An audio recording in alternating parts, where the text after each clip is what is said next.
दीपक हां दारू नहीं पीवे रे, दारू पी के बड़ी मन करता है। अल्लाह पैसा पे के दारू पियाई, हम कहां से दारू पियाई? पियाऊ भाई, ससुर तेरे बाबू का माल से कद की पैसे नहीं खे। तो बाबू कमालन तो हमारे का देलन को अपने भी रखेला। सुन लेके गांव घर में चोरी कर गई। अरे सरवा चलो कोनो गाड़ी खा लो, लिखल कोनो गाड़ी भाई गाड़ी में उठी में डर लागेला। बाग सरवा हमार चिल्ला को तो इतना डरा ताड़े रे।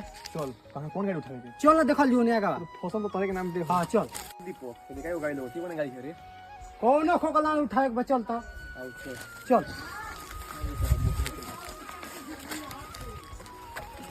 आगे तू और बोल तो भाई जरा वो ही का बाकी हम करते क्या?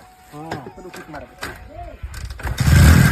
हां ना रे कोनो नहीं, चल हाल दे लेके भाग। अरे ये गाड़ी कहां है? रुक रुक रुक। हां अरे गाड़ी हीरोइन पिए वाला गाड़ी गाड़ी चुराता है सारे। मारो आइए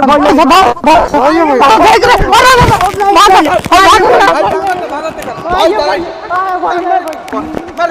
मारो